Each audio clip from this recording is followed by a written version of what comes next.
vehicle forward, man. Right, so here is the chicken you'll be enjoying tonight. You have this information. This is fantastic. Absolutely. His name was Colin.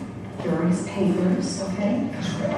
He looks like a happy little guy runs around. My friend, another chicken's friend, putting his little wing around another one, kind of like cowing around. I don't know that I can speak to that level. How many of you have seen Portlandia? Or like heard of it, seen a clip of it, know, aware of it?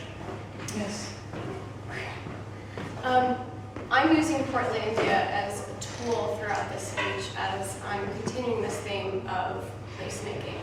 We've all probably spent some time or heard of other iconic Portland stereotypes such as voodoo donuts. You've probably recycled something in your life or probably actually make that a big part of your daily routine. You probably ride a bike at some point or noticed our rapid bike culture, drank local coffee or beer, attended a farmer's market, seen or participated in the naked bike ride, or seen the Unipiper who bikes around on his unicycle dressed as Darth Vader with bagpipes. We're so used to it. This is a weird city. It's so common that we forget that this is actually a rarity in this country, where we are a very European-styled city. We have very distinct characteristics. There are a lot of traditions and values that make this city very attractive to people. According to research that is done actually here at Portland State University by Jason Jurgovich in the Research and Metropolitan Studies part of the university, has found that since 2000 until 2035, we are expected to have a 40% population increase. This is a center for migration patterns, and it's a hotspot, especially for young individuals that are willing to take a pay cut, would rather move to Portland, Oregon versus New York City or Los Angeles because they'd rather have a higher quality of life.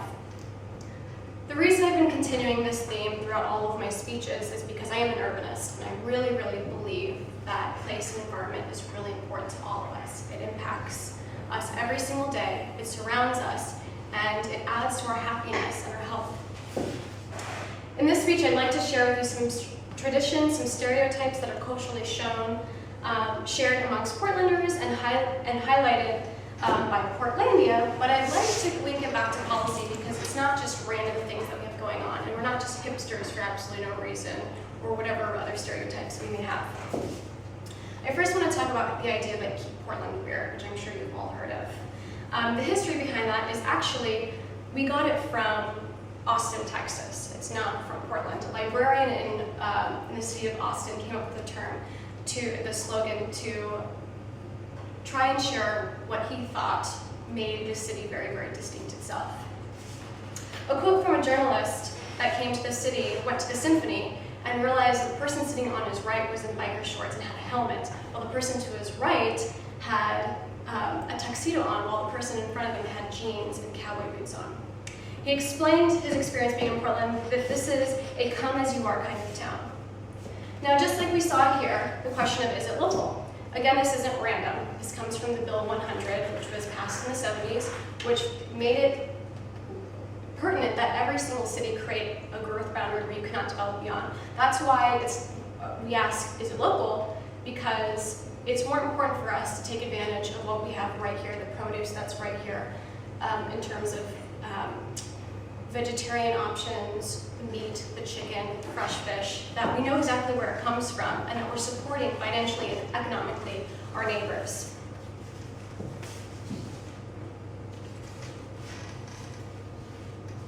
I forgot my bag for the groceries, so I'll take a paper bag. You forgot your bag? Yeah. No, I don't have my bag with me. We don't have any bags. You don't have any paper bags? So again, here in November 2012, the City Council unanimously voted that they were going to ban all plastic bags in retailing spaces. This has also been followed by other cities that have wanted to emulate this idea of recycling and also taking care of our environment and the protection of that. Other cities are also starting to move forward, especially with Portland, banning plastic bottles, along with not allowing styrofoam to be served in Portland. The next clip I'd like to show you is another big part of the city, which you probably experienced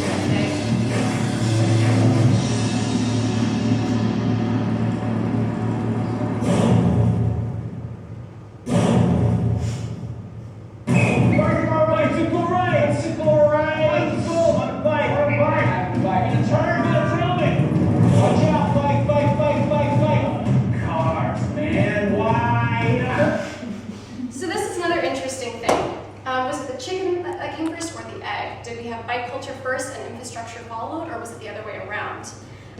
Mayor Sam Adams was very much pushing for bike infrastructure and actually wanted to spend a lot of the city's money on this, which he was very much rallying against. But now, after he was successful, you see a lot of bikers coming here and tourists that are actually wanting to be here or move here because of this ability to ride around on a bike. He wanted to create a network of bikes and wanted to create a 20-year plan to support that. In conclusion, the idea that we keep Portland weird, how are we going to do that when rent prices are soaring and pushing out the creative class and low-income class? This is something to be thinking about. And finally, I'd like to think that keeping Portland weird is a way of keeping Portland awesome. Thank you.